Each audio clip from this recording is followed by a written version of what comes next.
Welcome to part 3 of this visit to the National Naval Aviation Museum in Pensacola, Florida. For Sparks 1524 and reporting to you from a vacation destination that's first in the nation, I'm Nathaniel Miller in Niceville, Florida. Founded in 1962 and opening its doors to the public in 1963, the National Naval Aviation Museum has grown into one of the largest aviation museums in the world. It displays such aircraft as the NC-4, first aircraft to actually fly the Atlantic Ocean, and an SBD-2 Dauntless dive bomber, which is the only known aircraft to have actually fought in the Battle of Midway. I grew up going to this museum since I was a freshman in high school. My love of the Navy, of naval aviation, and of adventure in general was fired up and bolstered by the stories and artifacts held under its hallowed roof. You can imagine my surprise when, in the year 2007, I discovered one of the aircraft I had worked on in the Navy myself was now on display. This is an F-14 Tomcat, and actually the last F-14 Tomcat to fly a combat mission. Now before I go on, you need to understand that naval aircraft have two numbers that are used to designate them. The first is called a Bureau Number, or BUNO, and this is like the VIN number on your car. The VIN number on your car tracks that car through its entire lifetime, no matter what license plate it has and no matter who owns it. The Bureau Number, or BUNO, tracks a naval aircraft through its lifetime. The nose number on an aircraft is assigned by the squadron and is based on what air wing that squadron is in. So an aircraft's nose number will change as it goes from squadron to squadron, but its BUNO never changes, and that's how I identified this aircraft.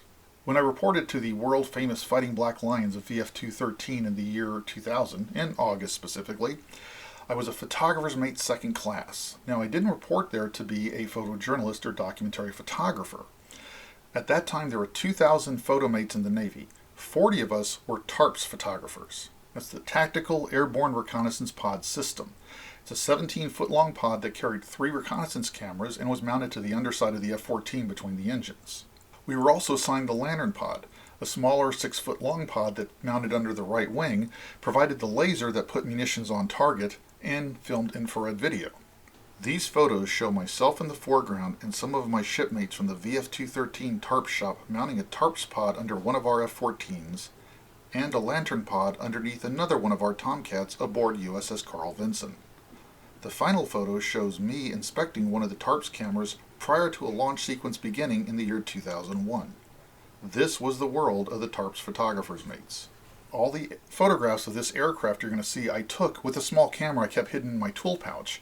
Whenever I could pull it out and take a few photos, I did, but my primary job was being an aircraft maintainer.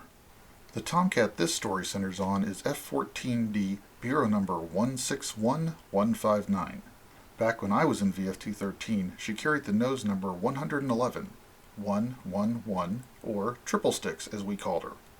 I shot this image of Triple Sticks in our hangar at NAS Oceana after we'd returned from Operation Enduring Freedom, and you can see the respectable scoreboard she'd earned displayed on her fuselage. Shown here in some of the photos I took of her back in September of 2000 while we were deployed to Naval Air Station Fallon, Nevada, Triple Sticks was actually one of the first aircraft I interacted with after reporting to VF-213. VF-213 deployed with Carrier Air Wing 11 aboard USS Carl Vinson in July of 2001. Early in the deployment, my shop gathered for a group photo as the ship's photographers' mates began compiling images for the deployment's cruise book.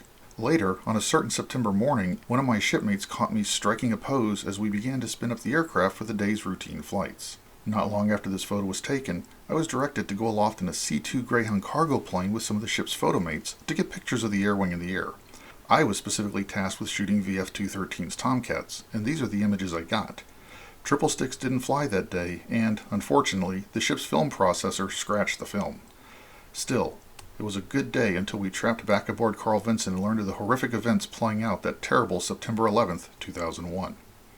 VF-213 launched the first manned Navy strikes of Operation Enduring Freedom the night of October 7th, 2001.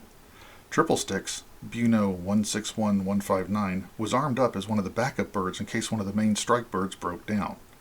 She's somewhere in these images I shot that evening with a digital camera as we got our strike birds off to the catapult for launch.